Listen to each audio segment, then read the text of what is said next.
सभी को नमस्कार। हेलो बच्चों, कैसे हैं आप सब। उम्मीद करती हूँ बहुत अच्छे होंगे, मस्त होंगे।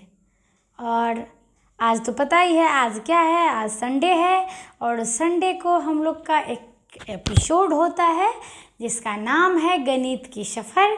और गणित की सफ़र में हम लोग बात करते हैं अपने गणित के बड़े बड़े महान गणितज्ञ सब के बारे में।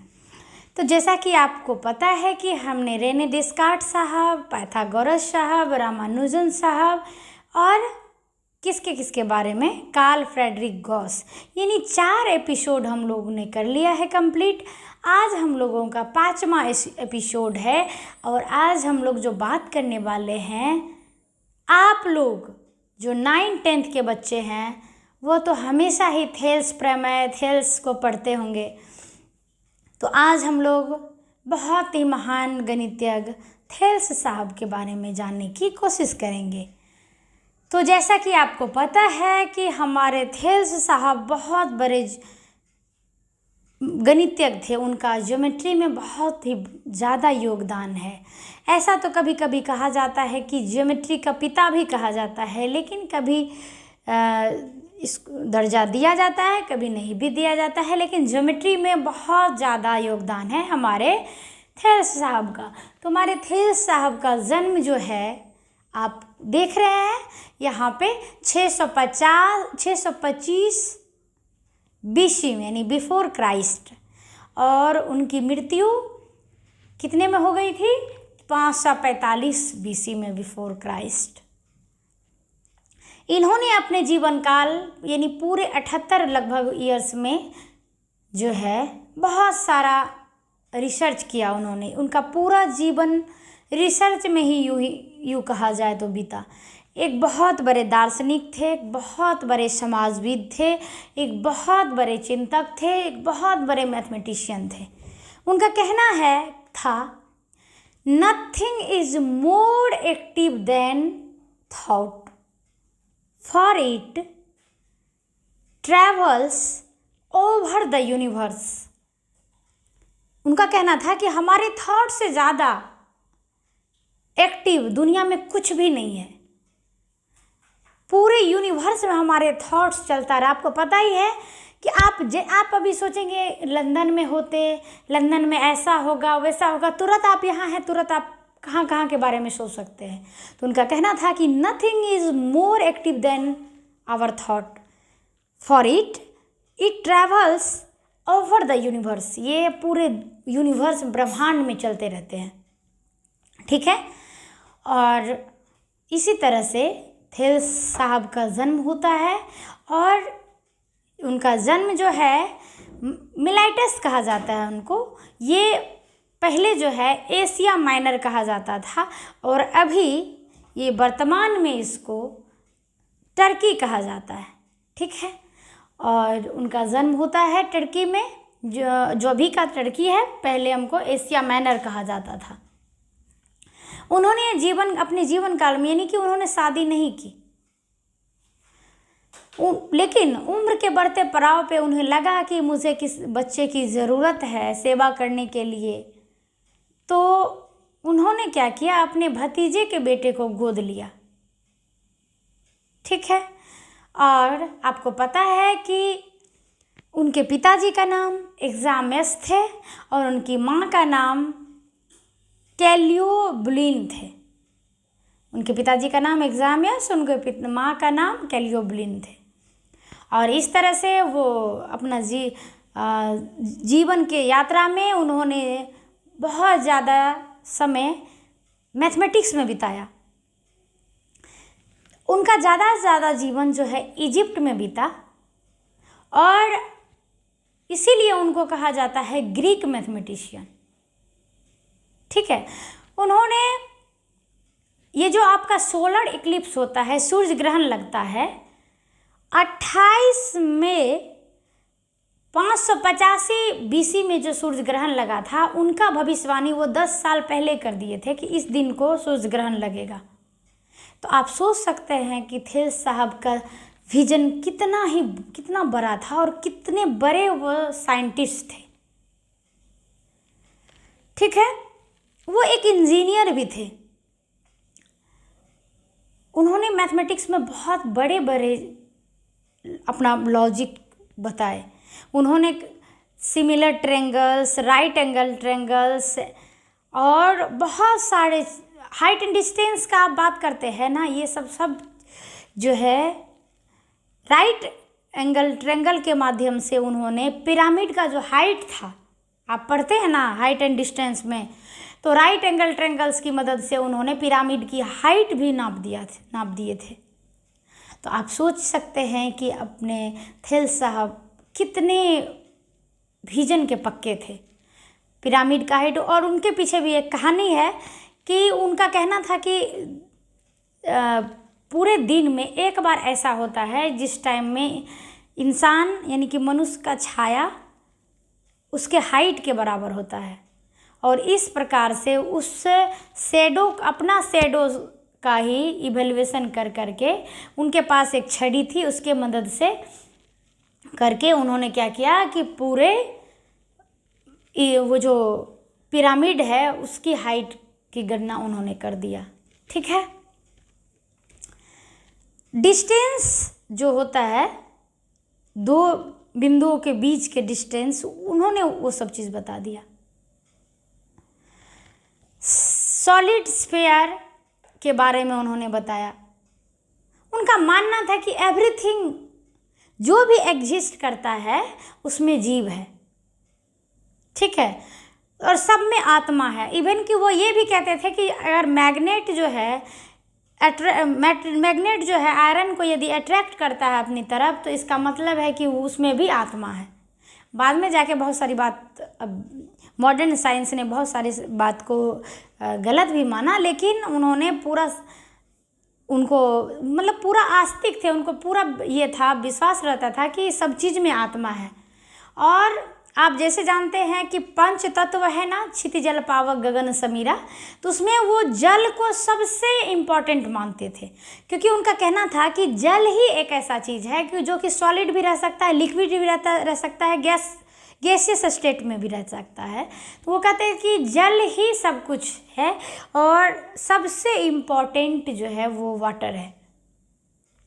ठीक है, उन्होंने ही सारा आपका जो प्रॉपर्टी सब है, बहुत सारे प्रॉपर्टी, अब 10th क्लास के बच्चे पढ़ते होंगे, उन्होंने ही बताया कि यदि किसी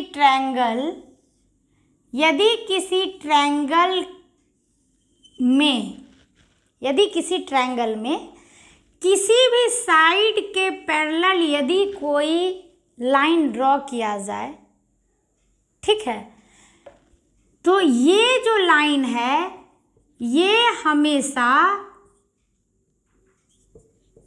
ये लाइन उस भुजा को हमेशा आधा करता है। अर्थात ये जो दोनों बिंदु है, ये बिंदु इस भुजा के लिए मिडिल पॉइंट का काम करेगा, मध्य बिंदु का। ठीक है, उन्होंने क्या कहा?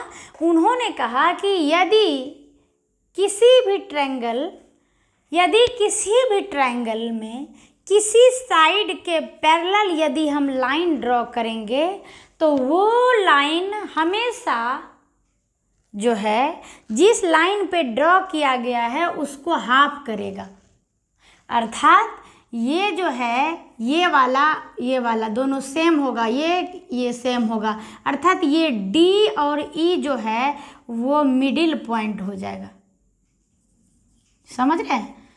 ये कॉन्सेप्ट उन्होंने ही दिया। ठीक है, उन्होंने ही कहा कि यदि दो एंगल और उसका एक साइड इक्वल हो जाएगा तो वो दोनों ट्रायंगल कॉन्ग्रुएंट हो जाएगा। ठीक है, उन्होंने ही बताया, क्या बताया उन्होंने, ये तो समझ ही गए ना। उन्होंने क्या बताया कि यदि आप इस तरह से ड्रॉ करते हैं तो ये AD बटे DB जो है ये बराबर हो जाएगा AE बटे EC। ये जो रिलेशन है, ये रिलेशन किनका देन है? हमारे थेल्स साहब का, कि यदि किसी त्रिभुज के किसी भी भुजा के समानांतर एक भुजा खींचते हैं एक लाइन खींचते हैं तो वो रेखा उस भुजा के समांतर तो है ही, वो रेखा जो है सामने वाले भुजा को हाफ हाफ करता है, अर्थात ये जो बिंदु को मिलाए हैं ये बिंदु उसके लिए मिडिल पॉइंट का काम करता है। ठीक है। इसके बाद उन्होंने क्या बोला, इसके बाद उन्होंने बोला कि किसी भी वृत्त में यदि डायमीटर होगा, सबसे पहले तो ये भी उन्होंने बताया कि यदि डायमीटर होगा, कभी कहीं से भी आप डायमीटर खींचें तो वो वृत्त को आधा करता है। ठीक है। इसके बाद उन्होंने बताया कि यदि डायमीटर पर से उसके सरकमफेरेंस पे यदि हम ज्वाइन करते हैं तो ये देखिए, ये तो सेमी सर्कल हुआ कि नहीं हुआ, इसका डायमीटर से वहाँ, तो कहा कि यदि हम उसको ज्वाइन करते हैं तो ये कोण हमेशा 90 डिग्री होगा, अर्थात एंगल ऑफ सेमी सर्कल मतलब अर्धवृत्त, सेमी सर्कल इज ऑलवेज कितना डिग्री, 90 डिग्री। सेमी सर्कल का एंगल 90 डिग्री होता है, ये हमारे थेल्स साहब ने ही प्रूव्ड किया, बताया। ठीक है। इसमें क्या बताया कि यदि किसी त्रिभुज के किसी भुजा के समांतर कोई रेखा खींचते हैं तो वो रेखा उस भुजा को क्या करता है, आधा करता है। ठीक है। इसको हम लोग क्या कहते हैं, बेसिक प्रोपोर्शनलिटी थ्योरम भी कहते हैं, इसको बेसिक प्रोपोर्शनलिटी थ्योरम। और उन्होंने क्या बताया, उन्होंने बताया कि सेमी सर्कल का एंगल कितना होता है, 90 डिग्री होता है। बहुत सारे यूँ तो कहे तो अनेक योगदान है ज्योमेट्री में उनका। तो इस तरह से हम लोगों ने देखा कि थेल्स साहब जो थे उनका लगभग जीवन काल इजिप्ट में बीता। सबसे बड़ी बात कि पिरामिड का हाइट नापने का जो योगदान है वो उसका श्रेय सीधा हमारे थेल्स साहब को जाता है। ठीक है। उन्होंने ही बताया कि यदि किसी त्रिभुज का, आप जो वो पढ़ते हैं कि angle side angle side angle congruency पढ़ते हैं ना, ASA angle side angle congruence. यदि कोई दो त्रिभुज का क्या होगा, एंगल फिर साइड फिर एंगल, यानी दो एंगल और एक साइड यदि बराबर होता है तो वो दोनों त्रिभुज सर्वांग सम होगा, कॉन्ग्रुएंट होगा। और इन बातों का भी श्रेय हमारे थेल्स साहब को ही जाता है। अपने 78 वर्ष के आयु में उन्होंने अनेकों शोध पत्र, उनके द्वारा जो शोध पत्र हुआ अनेकों प्रकाशित हुआ। उनका कहना था कि everything is full of life, जैसा कि मैंने पहले बताया कि प्रत्येक चीज़ में जीव है, प्रत्येक चीज़ में क्या है, जीव है। और वो हर चीज़ को एकदम मतलब हर चीज़ को इस तरह से ट्रीट करते थे कि इसमें भी जीव है, इसमें भी जीव है। और सबसे ज़्यादा इम्पोर्टेंट वो वाटर को देते थे, क्योंकि वाटर के बारे में उनका कहना था कि वाटर तीनों स्टेट में रह सकता है, सॉलिड, लिक्विड और गैस, इसलिए वाटर सबसे ज़्यादा ज़रूरी है। और इस तरह से हमारे थेल्स साहब को आज हमने पढ़ा, जिनका जन्म 650 BC में हुआ था। कहाँ पे, माइनर, एशिया माइनर, जिसको अभी हम लोग टर्की कहते हैं। और उनकी मृत्यु 545, कोई 543 भी कहता है, इस तरह से उनकी मृत्यु हो जाती है। और आज हम लोग ने जाना थेल्स साहब के बारे में। अगले एपिसोड में फिर इसी तरह के हम एक बहुत बड़े महान गणितज्ञ के बारे में चर्चा करेंगे। आज हम लोगों का एपिसोड नंबर 5 था। अगले 6ठे एपिसोड में इसी तरह से लेके आएंगे। और आप भी, हम सब मिल कर के इनकी जीवनी को पढ़ के कुछ करने की आगे चाहत रखे, आशा उम्मीद, और इसी तरह से हम लोग भी कुछ मैथमेटिशियन से जाने और सीखें और आगे बढ़े। इसी आशा और उम्मीद के साथ मैं चाहती हूँ कि हमारे जितने बच्चे हमें देख पा रहे हैं, जान पा रहे हैं, सुन पा रहे हैं, वो भी अपने लगन और मेहनत से कुछ नया करने का कोशिश करें।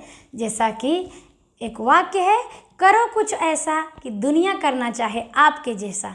तो आज इस एपिसोड में आपसे विदा लेती हूँ, फिर मिलूँगी रविवार को। इसके लिए फिर थैंक यू सो मच।